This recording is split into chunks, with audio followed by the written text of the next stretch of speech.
మహాగణాధిపతయే నమః. ఓం గురుభ్యో నమః. ఓం శ్రీమాత్రే నమః. పరమేశ్వర స్వరూపమైనటువంటి జ్యోతిష, వాస్తు మరియు ఇతర అనేకమైనటువంటి శాస్త్రములను మనకు అందించినటువంటి మహర్షులకి నమస్కారం. హయగ్రీవ హయగ్రీవ హయగ్రీవేతి యో వదేత్ తస్య నిస్సరతే వాణీ జహ్నుకన్యా ప్రవాహవత్. అరుణాం కరుణాతరంగితాక్షీం ధృతపాశాంకుశపుష్పబాణచాపాం అనిమాదిభిరావృతాం మయూకైః అహమిత్యేవ విభావయే భవానీం. శ్రీమాత్రే నమః.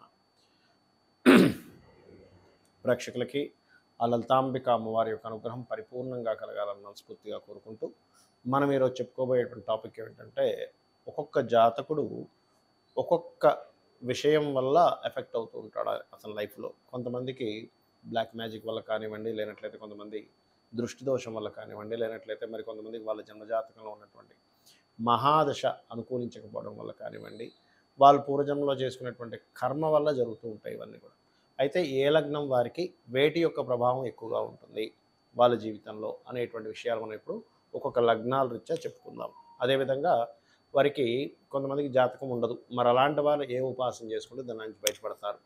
ఈ విషయాలు చెప్తుంది నేనైనప్పటికీ కూడా చెప్పిస్తుంది సాక్షాత్ లలిత అమ్మవారిగా భావిస్తూ ఒక్కొక్క లగ్నం ప్రారంభిద్దాం. మిథున లగ్నము, మిథున రాశి. మిథునం వారికి కనుక చూసుకున్నట్లయితే పర్టికులర్గా మిథునం వారికి, మిథునము అనగానే అది తెలివితేటలకి పెట్టినటువంటి పేరుగా నేను చెప్తూ ఉంటాను ఎప్పుడు కూడా.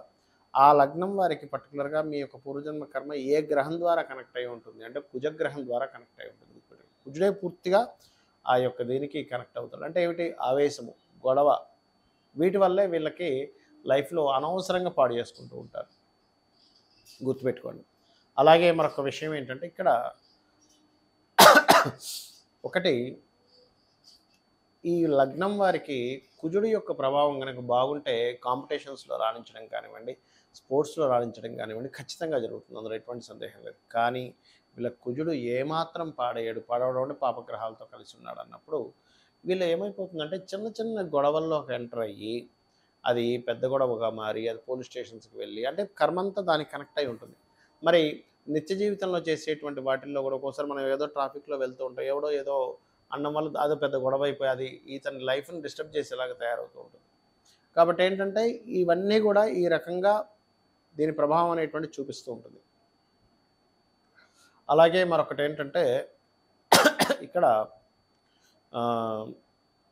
మీ యొక్క జీవితంలో కూడా గుర్తుపెట్టుకోండి, గ్రహం యొక్క ప్రభావం ఎక్కువగా ఉంది అంటే ఒక్కోసారి దశను మారినప్పుడు కూడా ఉంటూ ఉంటుంది. అలాంటప్పుడు ఆ గ్రహానికి సంబంధించినటువంటి దేవతారాధన చేయడం, అధిష్టాన దేవతకి, లేనట్లయితే మన నవగ్రహాల్లో ఆ గ్రహం దగ్గర దీపారాధన చేసుకుంటే సరిపోతుంది. కానీ అంతకుమించి ఏదో ఇంకేదో చేసేసేయాలి అని అనుకునేటువంటి దీంట్లో వెళ్ళకండి. ఎందుకంటే ఈ యొక్క కలియుగంలో మీరు పర్టికులర్గా మీ పంచమాధిపతి ఎవరవుతారు మిథున లగ్నానికి అని చూసుకున్నట్లయితే మనకి అమ్మవారు అవుతుంది. కాబట్టి శుక్రగ్రహం అవుతుంది. కాబట్టి ఓం శ్రీమాత్రే నమః అనేటువంటి మంత్ర సాధన చేయడం ద్వారా మీరు చాలా బాగా కలిసి వస్తుంది. అదేవిధంగా కేవలం మంత్ర సాధన మాత్రమే కాకుండా మిథున లగ్నం వారు అమ్మవారి ఆలయాలకు వెళ్ళి అక్కడ ఏదైనా సేవ చేయడము, ఇది కనుక చేసినట్లయితే ఖచ్చితంగా బాగుంటుంది.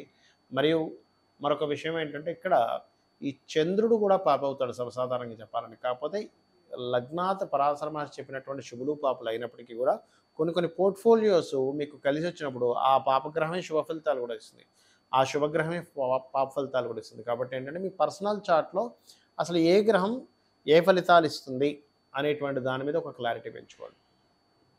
అలాగే మరొక విషయం ఏంటంటే, ఇక్కడ మీ కుజుడు కనుక బాగా పాడయ్యాడు, పొరపాటును కూడా మంగళవారాలు ఎటువంటి ఇంపార్టెంట్ వర్క్స్ ఏమీ స్టార్ట్ చేయకండి.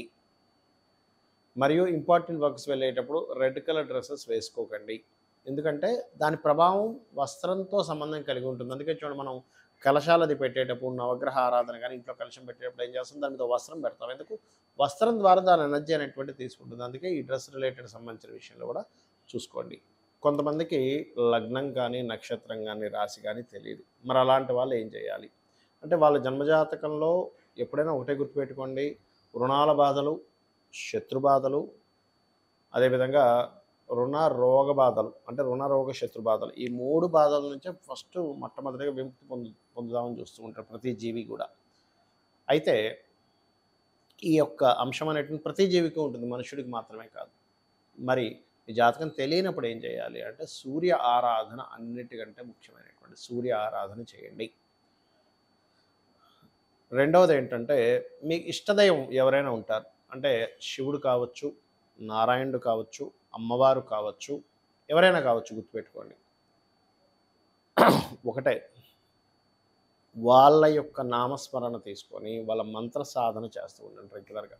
అంటే వారి యొక్క నామాన్ని తీసుకొని ఓం నమో నారాయణాయ విష్ణువుని గనక మీరు ఇష్టపడుతూ ఉన్నట్లయితే, లేదంటే ఓం నమః శివాయ, ఓం శ్రీమాత్రే నమః, లేదా ఓం స్కందాయ నమః, ఓం మహాగణాధిపతయే నమః. అంటే మీ ఇష్టదైవాన్ని ఏదైనా తీసుకొని దానికి ముందు ఓము లాస్ట్‌లో నమః కలుపుకొని చేసుకోండి రోజు. ఇది మీకు ఈ మంత్రం ద్వారా ఏమవుతుంది అంటే, మీకు అసలు ఇష్టదైవం అనేది ఎందుకు ఏర్పడుతుంది? పాస్ట్ లైఫ్‌లో మీరు చేసినటువంటి సాధన ఏదైతే ఉందో, ఆ సాధన ఈ యొక్క లైఫ్‌లో ఈ రూపంలో వస్తుంది. అంటే మీకు అది ఆ స్ఫురణ వస్తుంది. నాకు ఈ దైవం అంటే ఇష్టం అనేటువంటిది. అదేవిధంగా కొన్ని సార్లు జాతక దోషం ఉండదు. ఒక్కొక్కసారి ఏమవుతుందంటే మీరు వెళ్ళినటువంటి ఇంటి దోషం వల్ల అవుతూ ఉంటుంది. అంటే మీరు బాగా అబ్జర్వ్ చేసి ఈ ఇంటికి వెళ్ళినప్పటి నుంచే నాకు ఇలా జరుగుతుంది అని అనుకున్నప్పుడు మాత్రం మీరు తక్షణమే ఆ ఇల్లు ఖాళీ చేసి ఇంకో ఇంటికి వెళ్ళి మారిపోండి. లేదండి మాది సొంత ఇల్లండి, సొంత ఇల్లు అయినా సరే ఇంకా ఈ ప్రాబ్లమ్ ఇట్లాగే ఉంటుందా, మేము మార్చుకోలేమా అంటే, ఖచ్చితంగా సొంత ఇల్లు అయినప్పుడు మీరు వాస్తు చూపించుకొని మీరు మార్చుకోవచ్చు. అందులో ద్వారం నిర్మాణం వల్ల ఏదైనా మీకు ఇబ్బందులు వస్తున్నాయా, లేనట్లయితే లోపల ఏదైనా బాత్రూమ్స్, లెట్రిన్స్ సరైనటువంటి ప్రదేశాల్లో లేవా, లేనట్లయితే ఒక్కొక్కసారి చిన్న చిన్న దోషాలు ఉంటాయి. అంటే ఇంట్లో వేసే రంగుల మీద కూడా దాని ప్రభావం ఉంటుంది. ఇంట్లో వాడేటువంటి వస్తువులు పెట్టకూడని ప్రదేశంలో కొన్ని వస్తువులు పెట్టి వాడడం వల్ల, అదేవిధంగా తినేటువంటి ప్రదేశం మనకి వాస్తులో పశ్చిమే భోజనం చేయవా అని చెప్పడం జరిగింది. ఆ రకంగా మరికొన్నిసార్లు ఏమవుతుందంటే కొన్ని నెగటివ్ ఎనర్జీస్ మనకు తెలియకుండా మనం వాటిని కనెక్ట్ అవుతూ ఉంటాం. అంటే అలాగా ఎవరో మంత్రించినటువంటి కొన్ని పదార్థాలని రోడ్ల మీద వేయడమో ఇట్లాంటివి చేస్తూ ఉంటారు. అలాంటప్పుడు వాటి యొక్క నెగటివ్ ఎనర్జీ ప్రభావం పడడం కానీ, లేనట్లయితే ఒక్కోసారి పితృదేవతలకి చేసుకోకపోవడం వల్ల, అంటే మీ యొక్క పూర్వీకులకి చేయవలసినటువంటిది ఏదైనా చేయకపోయినా కూడా వాళ్ళ యొక్క ఆత్మ సరైనటువంటి దీంట్లో, అంటే వాళ్ళ సోల్స్ బాధపడుతుండడం వల్ల అది ఫ్యామిలీస్ మీద ఉంటుంది. అలాంటప్పుడు మీకు కొంతమందికి ఎలా ఉంటుందంటే చేయాలని ఉంటుంది వాళ్ళకి, కానీ వాళ్ళ మరణించినటువంటి తేదీలు కానీ, లేనట్లయితే తిథులు కానీ తెలియవు. అలాంటప్పుడు తేదీ తెలిస్తే మనకి సిస్టంలో కొడితే ఏ తేదీ, ఏ నక్షత్రం, ఏ తేదీ నాడు జన్మించారు అనేటటువంటి తెలుస్తుంది. అలా కూడా తెలియనటువంటి వారు కనీసం అమావాస్య నాడు వారి పేరు మీద స్వయం పాకం ఇవ్వండి, గుర్తుపెట్టుకోండి. అలాగే మరొక విషయం ఏంటంటే, ఇక్కడ చూసుకున్నట్లయితే ఈ మరి కొంతమందికి ఎవరో ఏదో చేశారు అనేటువంటి ఒక అపోహ కానివ్వండి, ఒక్కొక్కసారి ఊహించుకుంటారు. ఎవరో మాకేదో బ్లాక్ మ్యాజిక్ చేశారు, మా చుట్టాల్లో ఎవరో మా మీద ఏదో ప్రయోగం చేశారు. 99% ఆఫ్ కేసెస్లో అసలు అట్లాంటివి జరగవు. ఊహించుకోవడం ఎక్కువగా ఉంటుంది. లేదండి నిజంగానే అవతల వాళ్ళు అట్లాంటివి చేస్తున్నారు అని అనుకున్నప్పుడు సున్నాల పన్నం అని ఒకటి ఉంటుంది. మీరు యూట్యూబ్‌లో కొడితే వస్తుంది. సున్నాల పన్నాన్ని గనక మీరు ఇంట్లో ప్లే చేసిన అట్లాంటి ఏమైనా దుష్ట శక్తులు, అట్లాంటివి నెగెటివ్ ఎనర్జీస్ ఉంటే తొలగిపోవడం జరుగుతుంది. అయితే సర్వసాధారణంగా మనకి నిజంగా వచ్చే నెగెటివ్ ఎనర్జీస్ కంటే మనంతట మనం ఎక్కువగా క్రియేట్ చేసుకుంటూ ఉంటాం. మన ఆలోచన విధానంతోని, మన యొక్క అనవసరమైన నెగెటివ్ ఫీలింగ్స్‌తోని, నెగెటివ్ రిలేటెడ్ సంబంధించిన దాంతో అనవసరంగా క్రియేట్ చేసుకొని, అనవసరంగా ఆ రకంగా మనం దాన్ని పాడు చేసుకుంటూ ఉంటాం. కాబట్టి ఈ యొక్క విషయాల్లో ఇటువంటివి మీరు మెయిన్‌గా చేస్తూ ఉండండి. అదేవిధంగా మరొక విషయం ఏంటంటే, ఇక్కడ గమనించుకున్నట్లయితే వీటితో పాటు ఇక్కడ ఈ లగ్నం వారికి, ఈ రాశి వారికి అనేటువంటిది స్పెసిఫిక్‌గా ఉంటుంది. వారు మాత్రం ఆ లగ్నము, ఆ రాశి, ఆ నక్షత్రం తెలిసిన వారు మాత్రం ఇప్పుడు నేను చెప్పినటువంటి వీడియోలో ఏదైతే మొదట్లో చెప్పానో దాన్ని మీరు ఫాలో అయితే కూడా సరిపోతుంది.